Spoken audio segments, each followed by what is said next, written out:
I have been speaking to you about a lot of esoteric and occult knowledge. But just like there is a connection between astronomy and astrology, Carl Jung would say there is also a connection between the symbols of astrology and our mind. Greetings mortals, and a capital day to you all. I'm your host Simon. Welcome back to the Library of Gnosis. Scorpio is a very interesting sign in astrology. It often has a negative connotation, and for certain reasons. Judas is often associated with Scorpio. But let us take a closer look at the symbology of the sign, and I will unravel the deeper meaning of the sign. The cerebellum stands for little brain in Latin. It looks like a separate mini-brain behind and underneath the cerebrum, beneath the temporal and occipital lobes, and above the brainstem. Where the cerebrum makes up 85% of the brain's mass, the cerebellum takes up only 10%. However, the cerebellum accounts for more than half of the brain's neurons. The cerebellum is responsible for voluntary movements, coordination, balance, posture, muscle tone, and cognitive functions. This part of the brain is often called the reptile brain, and is the first part of the brain to evolve.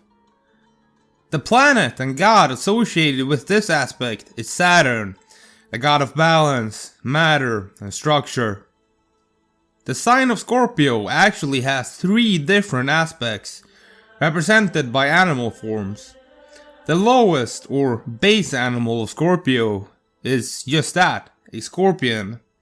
The inevitability of the sign is interesting and could be associated with the unconscious mind. To better understand this mental aspect, I like the story of the scorpion and the frog.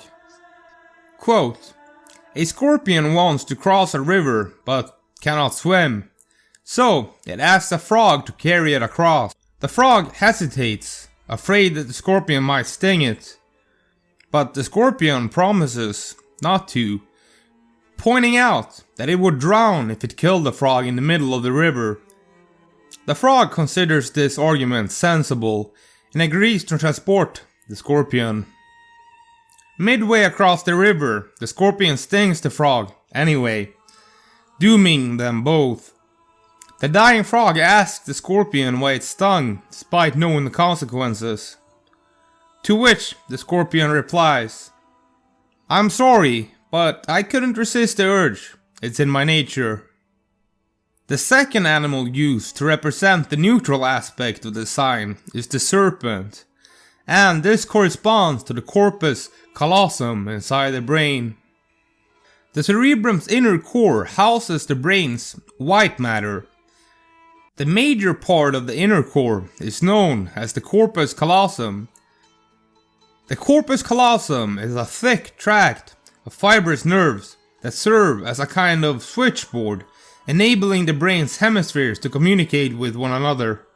Whereas the cerebral cortex is the cerebrum's outer layer made out of gray matter, and is responsible for thinking, motor function, and information processing.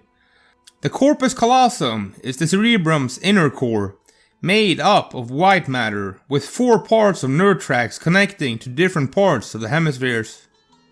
The deity associated with this aspect is Thoth, and the planet Mercury, the messenger god, the balance point between good and evil, Abraxas.